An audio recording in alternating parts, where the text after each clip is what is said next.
This is for electrical bus charging terminal survey.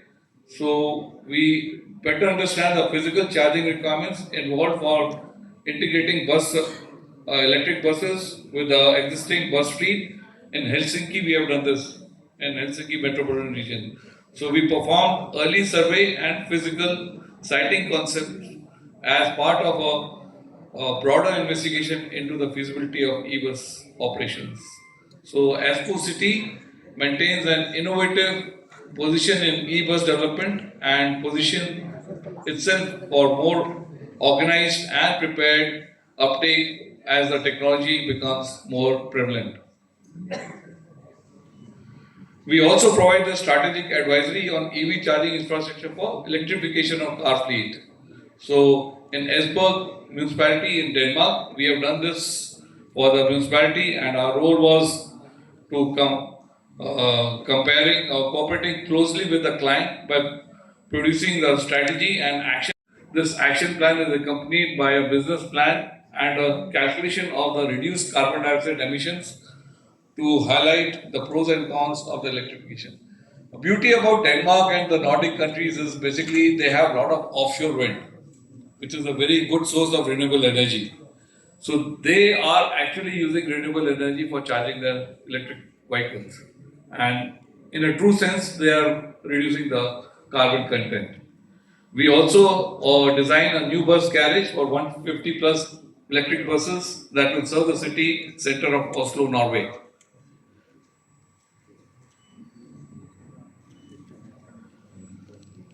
The last thing which I am talking about is the e-ferries. We have also worked on the e-ferries by charging time. So for this, the different scenarios we have worked, where the crossing length is 1 to 5 kilometers, then the crossing length is 5 to 10 kilometers, and 12 kilometers and above. So there is a requirement of a complete plan. So it is not a knee-jerk action that you put up the e-fleet, ferries and start working on them. Like in Goa, they have started the solar panel-based e-ferries there. But proper planning is done with this. We can have a very good transport structure. So to end, I would just like to request all of you to move towards EV, and to add to that is basically have solar panels on your houses or wherever you are, so that you are using the renewable energy to charge your vehicle. Then only it's a proper solution. Otherwise, we are just shifting the carbon or the pollution to the thermal power plant. So to really be effective, we have to make use of the Pradhan Mantri Yojana which has come. Make use of that, put solar panels on your house.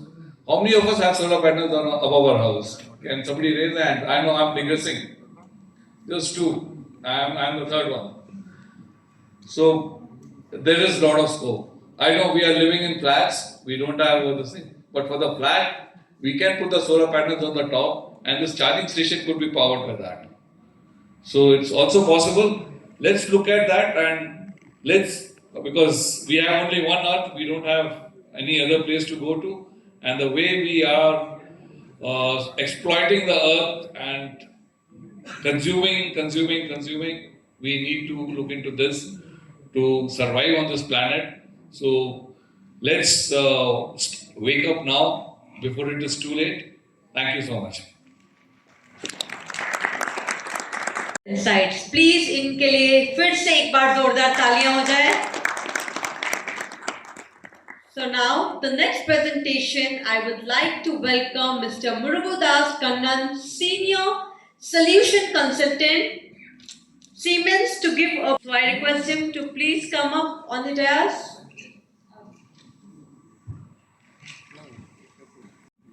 Thank you.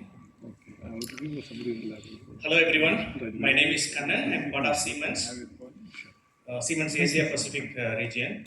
I've been working with Siemens for the past 15 years, so overall some 18-19 years in automotive and aerospace.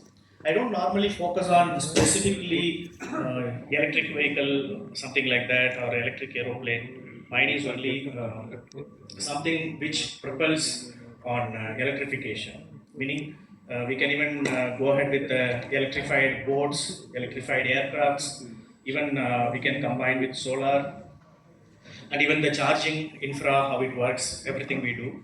But on top of it, we also do some innovation on different fields on the electrification side, which I am unable to disclose now.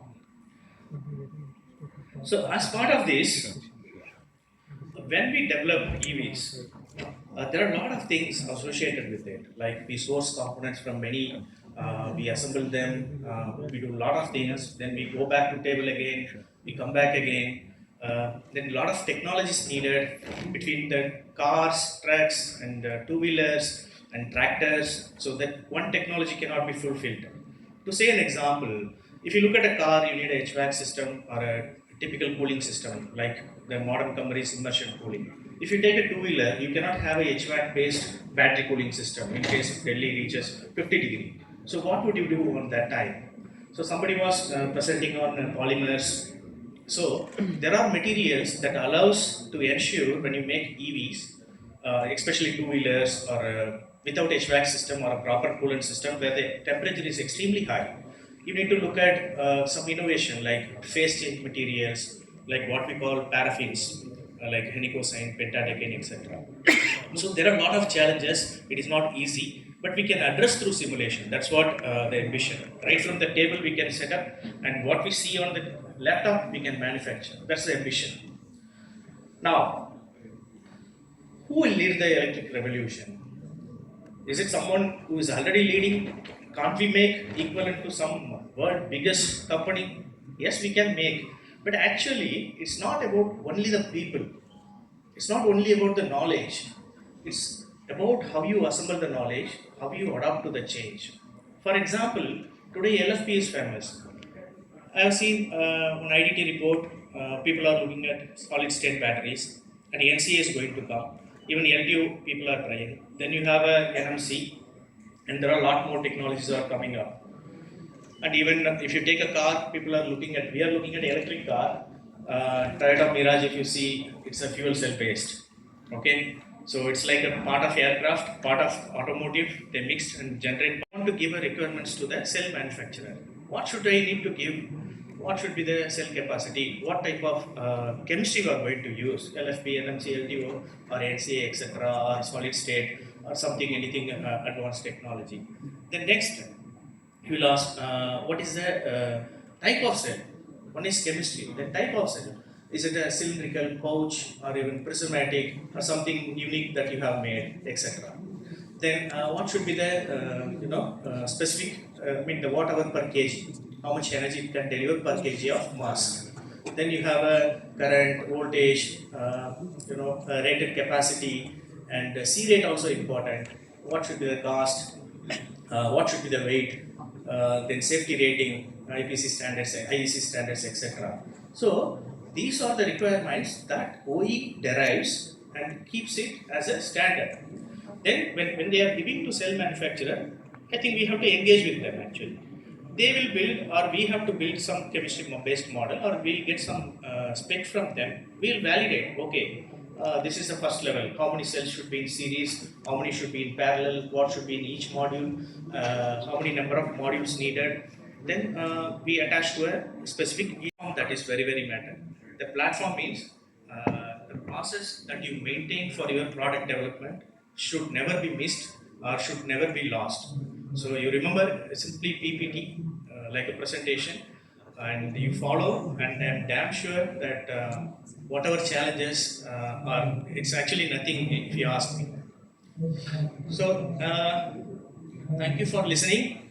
I'll be there. If you have some questions, you can approach me. Yeah, thank you.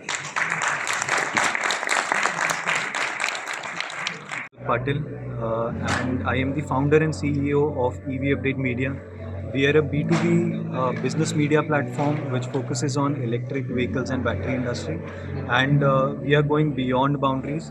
So we are soon going to launch our conferences in other countries other than India.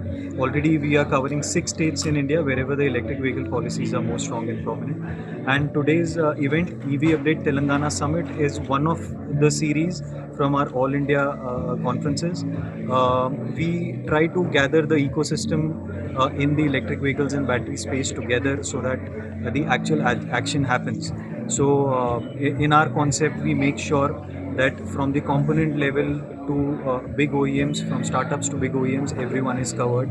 Everyone gets a chance to meet each other, to collaborate with each other, and this is how the industry will eventually grow.